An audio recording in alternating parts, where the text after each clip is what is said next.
Welcome everyone to Hidden Squidz Gaming.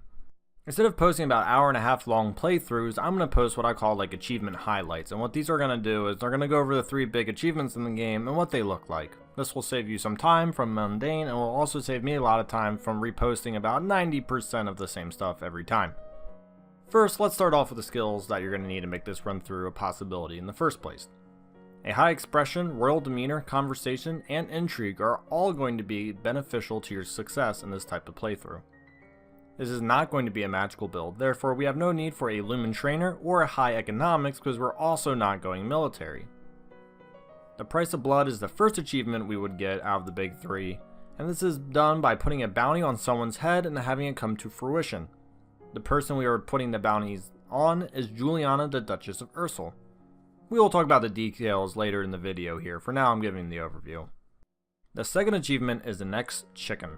This is a cruel achievement in the sense you need to acquire over 5 cruelty to unlock this option to test poisons on a chicken.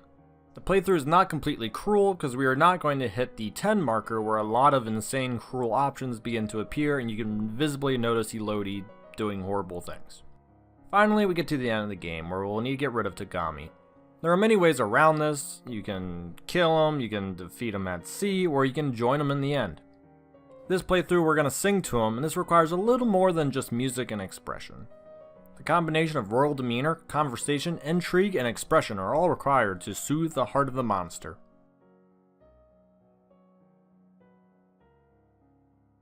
First achievement, Price of Blood.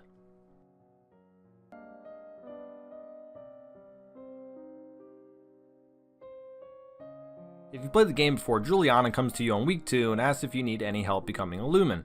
You get 3 choices: jailing her, sending her away, or accepting her help as a lumen trainer. This playthrough we're going to jail her and we're going to keep her jail. We're not going to free her, we're not going to give her to anybody, that's it. We're going to give her a title away, everything, the whole shebang. Anyways, she does escape though, because keeping a lumen in a jail cell isn't exactly the most practical thing. They're eventually going to get out when they want to. We're going to need an intrigue of 40 by week 18 so we can get the option of using our agents to do things that we want to. In week 18 we are going to select the Juliana, Duchess of Ursel option, and then we're going to go through a series of other answers and skill check. What we're going to decide is that Juliana, Duchess of Ursel has to die and we have to post a reward for her. The only skill check that really matters in the after intrigue is 100 in decoration. That's right, not 80, not 90, but a full-blown 100. Why is that?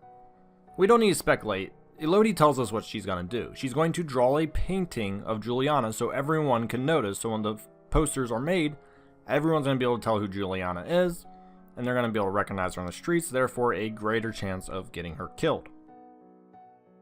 Sadly, saying that she has blue hair isn't the best descriptor because a lot of people in this game have very colorful hair, including yourself.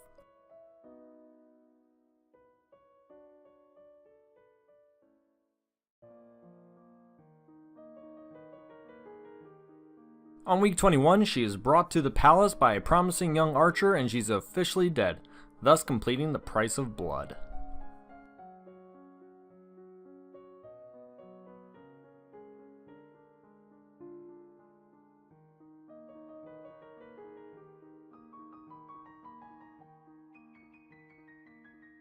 Second achievement, an Exchicken. There's no past build-up for this. You don't need to make any other decisions other than keeping Lucille, the Duchess of Nyx, alive or not in your counseling party. This is a spoiler. She's the one who sends bandits and the chocolates to kill you. So if you ever kill her, or she joins your team, so to say, she's never actually going to do those things to you and you never have to worry about them. In this playthrough, we didn't do either of those, so we do have the chocolates option.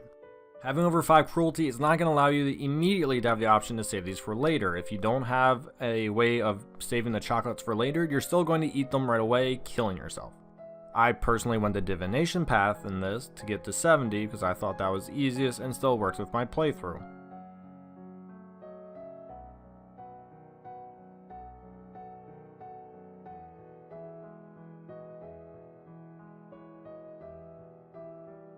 After you get the option to test for poison, you will see here that Elodie jams it into a chicken's mouth and then it drops dead. If you have animal handling, you'll understand that that is not normal, however adds 0 animal handling, so Elodie tests it on some more prisoners, which I think is actually more amusing in the end than just realizing that the chocolates were poisoned ourselves.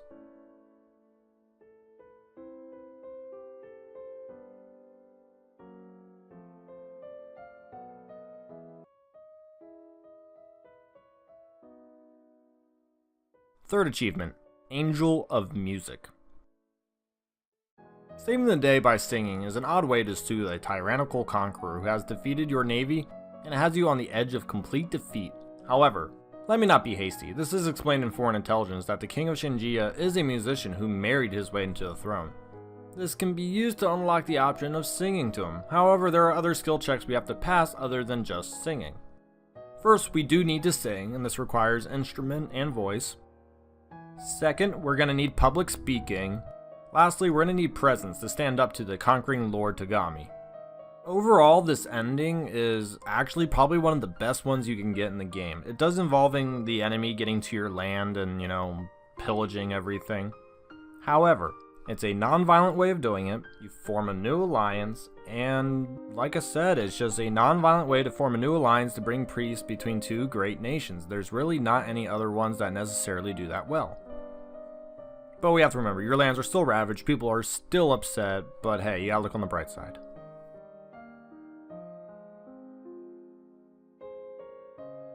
If you own the game, go play the run-through yourself. Go check out the guide. I made it myself, there should be no complications with it. If there is, let me know in the Steam chat and I'll get to you.